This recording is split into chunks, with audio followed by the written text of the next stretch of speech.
বিষয়টো আসলতে আমাৰ দৰং জিলাৰ সভাপতি ডাঙৰীয়াক কেন্দ্ৰ কৰিয়ে বিষয়টো এনেকুৱা ধৰণৰ যোৱা 20 জুন তাৰিখে দিনৰ 1:13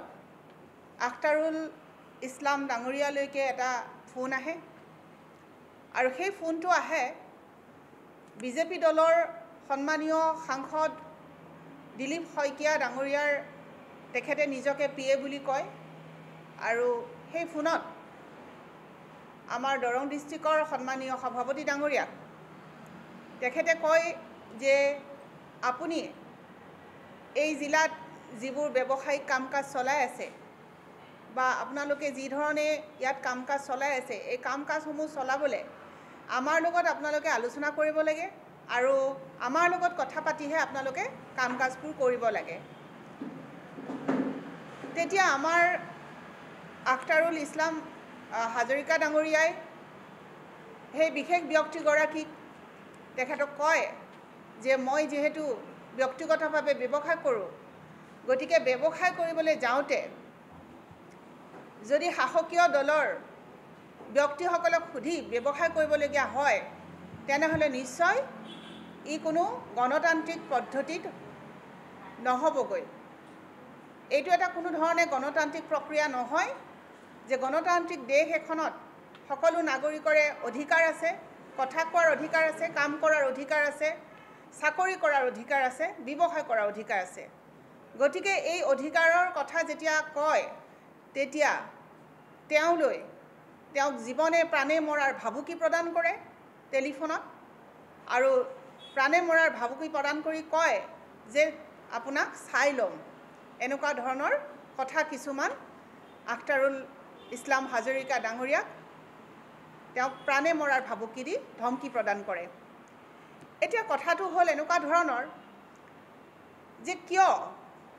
গোটেই ভাৰতবৰ্ষত আজি বিজেপি দলৰ 10 বছৰ শাসনৰ পিছত আকৌ নতুনকৈ চৰকাৰ গঠন হ'ল তেওঁলোকে মিত্ৰ দলৰ চৰকাৰ গঠন কৰিলে আজি ইমান বছৰ আমি দেখি আহিছোঁ কেৱল আৰু কেৱল মাত্ৰ আম আদমি পাৰ্টিক কেন্দ্ৰ কৰি সকলোবোৰ কাম-কাজ তেওঁলোকে কৰি আছে তেওঁলোকৰ একমাত্ৰ লক্ষ্য আম আদমি পাৰ্টিক নিষেধ কৰা তেওঁলোকৰ একমাত্ৰ লক্ষ্য আম আদমি পাৰ্টিৰ যিসকল উদীয়মান উঠি অহা যুৱ নেতৃত্ব আছে তেওঁলোকে মুখিমূৰ কৰিবলৈ বিচাৰে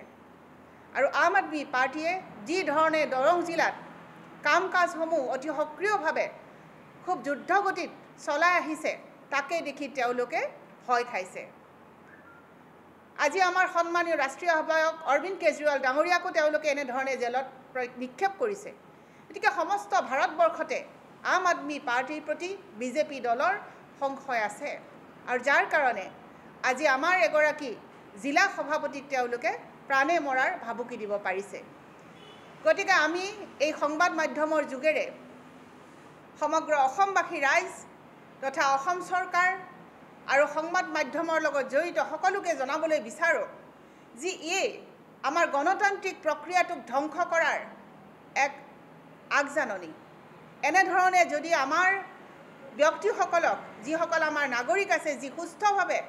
কোনো ধৰণৰ কাৰোৰ প্ৰতি কোনো অন্যায় নকৰাকৈ নিজৰ কাম-কাজ চলাই দলীয় কাম-কাজ চলাই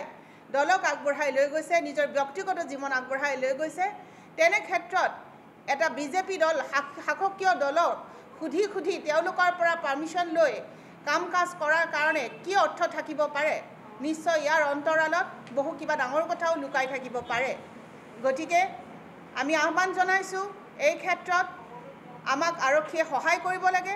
আৰু এটা তদন্তৰ ব্যৱস্থা কৰিব লাগে তদন্তৰ গতি ক্ষীপ্ৰ কৰিব লাগে যিহেতু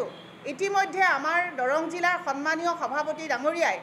আৰক্ষীক অৱগত কৰিছে আৰু এই বিষয়টো আৰক্ষীয়ে সম্পূৰ্ণ জানে কিন্তু আজি 20 জুনৰ পৰা আজি 24 জুন হ'ল 5 দিন হ'ল আৰু আজিলৈকে সেই মানুহজনক বিচাৰি উলিয়াব পৰা নাই যিগৰাকী ব্যক্তিয়ে নিজকে দিলীপ শইকীয়া সাংসদ দিলীপ শইকীয়াৰ পিএ বুলি তেওঁ পৰিচয় দিছে সেইগৰাকী ব্যক্তিক মিডিয়াই আমি ভাবোঁ যে ক্ষমা কৰিব আৰক্ষীয়ে বিচাৰি উলিয়াব লাগে আৰু তেওঁক সোধপোছ কৰিব লাগে কি কাৰণত তেখেতে এই ধৰণে ভাবুকি প্ৰদান কৰিলে গতিকে এইখিনিয়ে আছিল আজি আমাৰ সংবাদমেলৰ প্ৰধান বিষয়বস্তু যেহেতু আমাৰ লগত আমাৰ দৰং জিলাৰ সভাপতি ডাঙৰীয়া উপস্থিত আছে বাকিখিনি কথা তেওঁৰ পৰা আপোনালোকে জানিব পাৰিব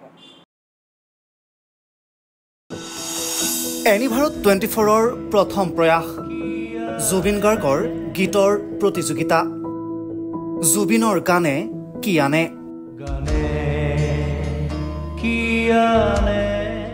অডিশ্যনৰ বাবে যোগাযোগ কৰক 8638661821 আৰু 8812831556 নম্বৰত এনি ভাৰত 24 উদ্যোগত এটা নতুন সংগীতৰ প্ৰতিযোগিতা আয়োজন কৰা হৈছে য'ত মোৰ গানৰ প্ৰতিযোগিতা হ'ব আপোনালোকে তাত প্ৰতিযোগী হিচাপে আহিবলৈ পাৰিব আৰু মোৰ ফালৰ পৰা আন্তৰিক শুভকামনা জনাইছোঁ আৰু অনুষ্ঠানটোৰ নাম হৈছে গানে কি আনে সকলোকে মৰম জনাইছোঁ সকলোৱে আহক ইয়াত অংশগ্ৰহণ কৰক thank you very much love U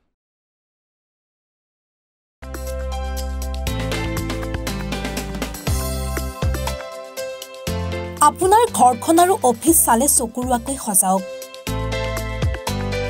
আজি আহক সকলো ধৰণৰ অত্যাধুনিক ফাৰ্নিচাৰৰ বাবে সিটি ফাৰ্নিচাৰ 6 মাইল গুৱাহাটী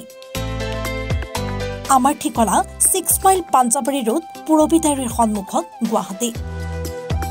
আমাৰ যোগাযোগ নম্বৰ 9435013969